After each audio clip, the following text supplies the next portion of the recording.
Lift the scanner component up until it is fixed. Use a Phillips screwdriver to unscrew the 2 screws at the positions shown in the figure, and remove scanner component support frame. After removing the scanner component support frame, lift the scanner component to a vertical angle and unscrew the screw as shown. Lift the ADF component upwards.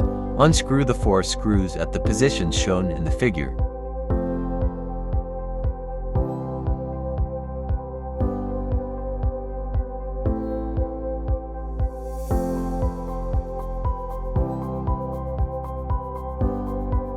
And then remove the ADF outer cover assembly. Lift up the ADF component. Use a Phillips screwdriver with your right hand to unscrew the hinge fixing screw at the position shown in the figure. And use your left hand to fix the hinge fixing nut at the position shown on the outside to prevent the nut from falling off. Remove the old hinge with upward force, replace it with the new hinge, and then install the components in the reverse order of the previous disassembly steps.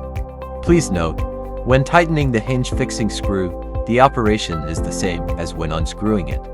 You need to hold the outer nut with your left hand to prevent it from falling.